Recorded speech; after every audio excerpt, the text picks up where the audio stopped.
There have been few prospects that have come over as young and as hyped as Roki Sasaki from Japan. The righty had managed to, in his time in the NPB, put up multiple seasons with an ERA around 2 and strikeout rates north of 12, with mainly a 2-pitch repertoire that was completely bonkers. And after a solid spring training, in his first start of 2025, he showed why, as while he did walk 5 batters, he only gave up 1 run in 3 innings with 3 strikeouts, showcasing his signature near triple-digit heater and downright nasty splitter. But this would arguably be the peak of his stuff for the next 2 months, as after a May 9th start versus the Diamondbacks, he was sitting at a .472 ERA, while also having walked 22 batters in just 34 innings, to go along with a fielding independent pitching mark of .619. What's more, on paper, it made total sense that he had been struggling, as his primary 2-pitch mix had degraded in quality greatly, losing a couple miles an hour on average for both his fastball and splitter, seeing his 4-seamer at times creep into the low 90s, a far cry from its former glory. And this was reflected in the fact that, per Fangraphs' Pitching Plus model, as a starter, he had the 3rd worst fastball in the entire sport at a mark of 85,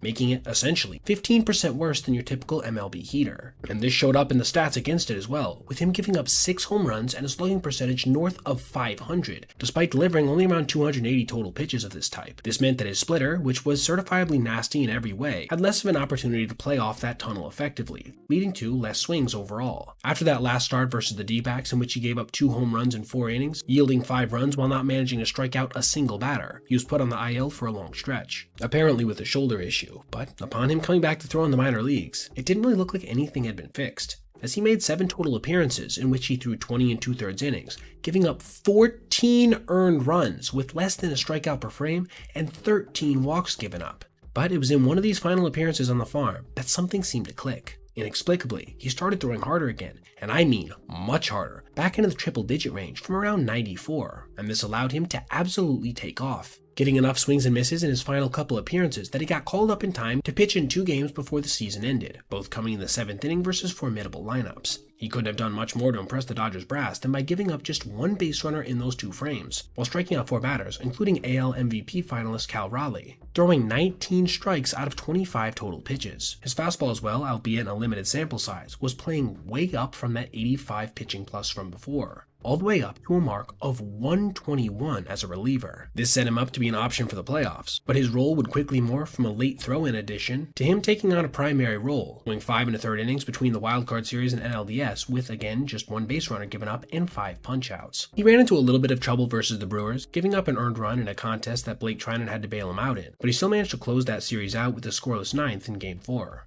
He would finish out his year with 2 2/3 innings of scoreless baseball in the World Series, although again with a number of base runners given up, this time being 6 in that limited time frame. But thanks to some clutch performances from the guys who came in behind him, he managed to keep some runs off his stat sheet, helping him to finish his first career playoff run with 10 2/3 innings pitched, just over 1 base runner per inning, 6 punch-outs, and 1 earned run. That's right, an .084 ERA. Oh, yeah, and his team did end up winning that Fall Classic as well. It's unknown exactly what 2026 will bring for Sasaki. Will he operate as a reliever, a starter, or some kind of role in the middle? I guess we'll have to see, but there's no doubt in my mind that his rookie season in 2025 has to be one of the weirdest initial campaigns we've ever seen in the big leagues. Seeing a guy go from hyped prospect to potential bust to lockdown reliever in the postseason, all over the course of a calendar year.